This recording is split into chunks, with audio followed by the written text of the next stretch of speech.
各位乐龄朋友，大家好，今天这一集的话题比较沉重，也至关紧要，关系到我们在美华人家庭的根基。无论您正在做什么，都请留出时间仔细听一听。我要说的是关于一个在圈内流传的内部名单，以及它可能引发针对华人社群的大清算风波。大家辛苦半生，在美国安家带孙，更要提高警惕。不知大家是否感觉到2026年以来，身边氛围有些微妙的变化，不是明面上的法律改动，而是一种隐约的紧张。有加州的亲友说，现在见到警车，听到警笛，心里会莫名一紧。社区里也偶有就是被翻出，惹上麻烦的案例，这或许不是偶然。2026丙午年，天干地支皆属火，火旺则炼金。金象征西方，也指法律、金融等严肃领域。美国今年加强对移民、税务的审查，仿佛应和了这种流年之势。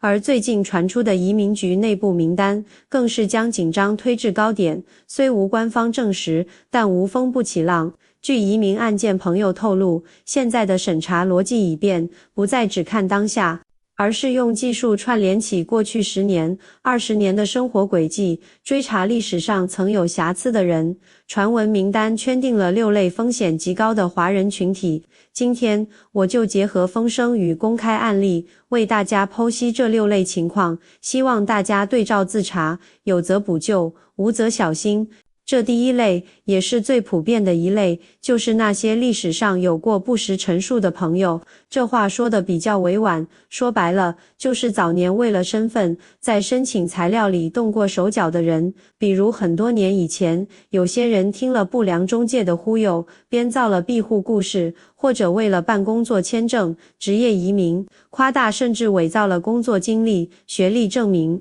当时可能觉得只要身份拿到了，绿卡揣兜里了，这事就翻篇了。但你要知道，现在的移民局有了人工智能和大数据这个照妖镜，他们可以把成千上万的档案进行交叉比对，一旦发现你的故事模板和别人雷同，或者你后来在社交媒体上发的生活照、旅行记录和你当初声称的受迫害经历根本对不上，他们就会启动撤销身份的程序。我身边就听过一个很惨的例子，一位早年来美的先生，入籍都7、8年了，就因为被查出当年申请绿卡时用的一份雇主信是假的，结果公民身份被撤销，绿卡也被取消，直接面临遣返。一辈子的奋斗，因为当年的一步错棋，全部归零。所以，如果你心里对早年的申请材料有疙瘩，千万别以为时间能掩盖一切。现在最该做的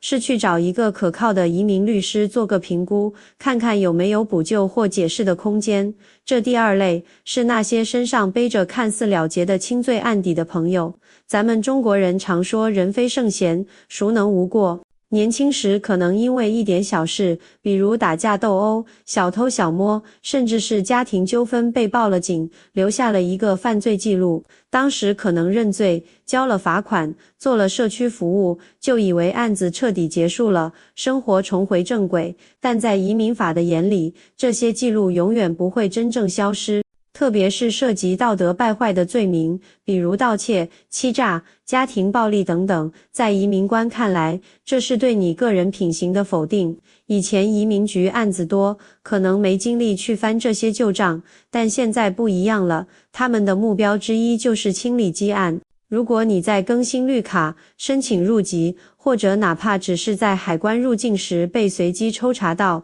这个陈年旧案被翻出来的概率就大大增加。一旦被翻出，移民局就可能以道德瑕疵为由，拒绝你的申请，甚至启动遣返程序。这真是应了那句话，不是不报，时候未到，时候一到，一切都报。接下来这第3类是咱们月龄朋友要特别当心的，就是长期逾期滞留的美国梦家长。这说的就是很多从国内过来帮子女带孩子的爷爷奶奶、姥姥姥爷们，拿着旅游签证过来，心疼儿女辛苦，想多帮一天是一天，结果一住就超过了签证有效期，黑了下来。大家总觉得我又不出去工作，也不惹事，就在家带孙子做饭，政府怎么会找到我？但现在的执法网络已经知道了社区的每一个角落，你可能只是因为开车没打灯，去超市买了太多现金商品，甚至是在公园散步时被例行询问。一旦你的身份信息被输入系统，那个逾期滞留的红灯马上就会亮起。我听说不久前在东部一个华人聚居区，一位来帮女儿坐月子的老太太，就因为去邮局寄包裹时被要求出示 ID， 结果当场就被移民局带走关押，面临快速递解，女儿哭得撕心裂肺，小孙子还没断奶，这种骨肉分离的痛才是真正的家庭劫难。所以家里有这种情况的老人，子女们真的不能心存侥幸了。要么立刻咨询律师寻找转身份的可能，要么就规划好时间，在签证有效期内离境，这才是对全家最负责任的做法。这第四类和钱袋子直接相关，就是税务申报与实际生活严重脱节的家庭，这也是美国国税局和移民局现在联手打击的重点。什么意思呢？就是你家住着百万豪宅，开着名车，太太经常买名牌包包，孩子上着私立学校，但你们全家的税表上显示的年收入却只有3-4万美金，这种明显的入不敷出，在政府大数据眼里就是一颗闪亮的红灯，他们会倒推你的钱从哪里来。如果你的解释是从国外父母那里赠与的，那好，请出示合规的跨境汇款记录和赠与税申报文件。如果你说不出，或者被发现是通过地下钱庄、对敲等非正规渠道把钱弄进来的，那麻烦就大了。这不再仅仅是补税的问题，很可能被定性为洗钱或金融欺诈。一旦戴上这顶帽子，你的银行账户、房产、车辆等资产都可能被冻结和没收，你的绿卡也会因为道德犯罪而岌岌可危。我们华人习惯现金交易，习惯低调，但在2026年这套火眼金睛下面，这种低调反而成了最大的风险。这第五类是那些依赖公共福利但又隐瞒海外资产的申请人。美国有些社会福利，比如医疗白卡、粮食券、住房补贴等，在申请时是有严格的资产和收入门槛的。有些朋友一方面在国内或者海外其他地方有存款、有房产，另一方面又在美国申请了这些需要经济调查的福利。这在以前信息不通的时候，或许能瞒天过海，但现在全球税务信息交换 CRS 越来越普及，美国政府想查你在海外的资产，比以前容易太多了。一旦被查出你在申请福利时没有如实申报全部资产，这就构成了福利欺诈，不仅是罚款和追回福利那么简单，同样会严重影响你的移民身份，甚至可能被追究刑事责任。贪图一点小福利而赌上整个家庭的在美身份，这买卖实在太不划算了。最后这第六类是持有敏感背景或涉及特定职业的学者和专业人士，这个话题比较敏感，我简单提一下。在中美关系的大背景下，一些在 STEM 科学、技术、工程、数学领域，尤其是涉及前沿科技、国防相关领域工作的华人，或者与国内外某些机构有关联的学者，可能会受到更严格的背景审查。这种审查可能波及到他们的签证续签、绿卡申请乃至公民入籍。虽然这并非普遍现象，但却是一种需要警惕的风险。如果你属于这个范畴，那么在与国内外机构交往、发表言论、进行学术合作时，就需要更加谨慎，确保一切活动都在公开、透明的法律框架内进行。一口气讲了这6类可能的风险，相信很多朋友心里都开始打鼓了，觉得这也不行那也不行，难道在美国就寸步难行了吗？大家先别慌，慧珍常说，凡事预则立，不预则废，知道了风险在哪里，我们就能提前筑起防护墙。接下来，我就给大家支几招实实在在的保命锦囊，既有法律上的硬手段，也有咱们中国人讲究的软智慧。首先，最要紧的是法律防御。万一，我说万一，真的有执法人员上门，或是在路上拦住你，你该怎么办？第一黄金法则，就是不要慌，更不要乱开门。如果是移民局官员上门，他们手里必须有法官签发的搜查令，才有权进入你的住所。你可以隔着门请他们从门缝下塞进来检查。如果只是他们自己部门的行政逮捕令，你可以礼貌但坚定地拒绝开门，并告诉他们，在我的律师到场之前，我选择行使宪法赋予我的沉默权，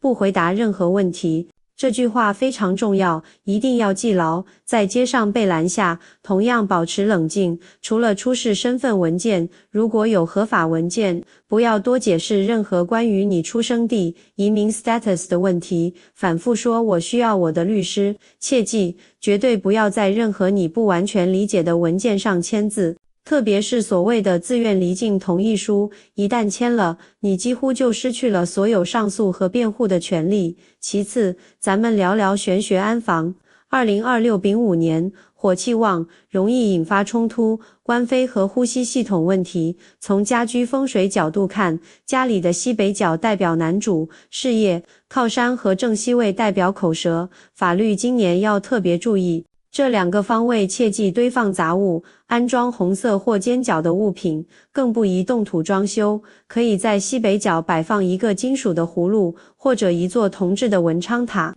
用金的属性能量来化解过旺的火气，有助于稳定家运，化解是非。平时出门，特别是去政府机构、法院等地，可以在口袋里放一块小小的白玉饰品或一枚5帝钱。取金玉满堂、正气护身的寓意，给自己一个积极的心理暗示。最后，也是我认为我们乐龄朋友最该做的，就是家庭应急资产防御。天有不测风云，家里万一主心骨出了状况，谁来维持这个家？我建议每个家庭都应该秘密准备一个家庭应急包。这个包里装的不是饼干、矿泉水，而是至关重要的法律文件复印件，包括全家人的护照、绿卡、社会安全卡、出生证明。更重要的是，一份由律师起草的、经过公证的授权委托书。这份文件要明确写明，如果家庭主要成员失联或失去行为能力，指定哪位可信赖的亲友或律师，有权处理你的银行账户，联系学校，管理房产等紧急事务。把这个应急包的存放地点告诉你信任的成年的孩子或亲友，这叫兜底的智慧。花小钱买安心，确保家庭在任何风浪下都能保持基本的运转，不会因为一个人出事而全家瘫痪，连孩子的抚养都成问题。朋友们，慧珍今天在乐龄养生频道说这些，绝不是要制造恐慌，恰恰相反，是希望大家能从盲目恐慌变成清醒防备。2026年的确是多事之秋，传言中的名单和清算，不论真假，都给我们敲响了警钟。在美国生活，守法合规是唯一的护身符。不再心存侥幸，主动清理历史遗留问题，把家庭的财务、税务、身份都理得清清楚楚、明明白白，这才是应对任何风浪最坚实的底气和最有效的养生之道。平安健康才是我们乐龄群体最大的福气。如果您觉得我今天这番话，哪怕有一句对您有所提醒、有所帮助，请您务必点个关注，把乐龄养生频道分享给身边同样在美国生活的亲友，多一个人听到，可能就少一个家庭走弯路，吃大亏。大家有什么具体的困扰或疑问，也欢迎在下面留言，我看到了，会在后续的内容里尽量为大家分析解答。愿我们所有的华人朋友都能在2026年及以后的岁月里，阖家平安，生活顺遂。我们下期再见。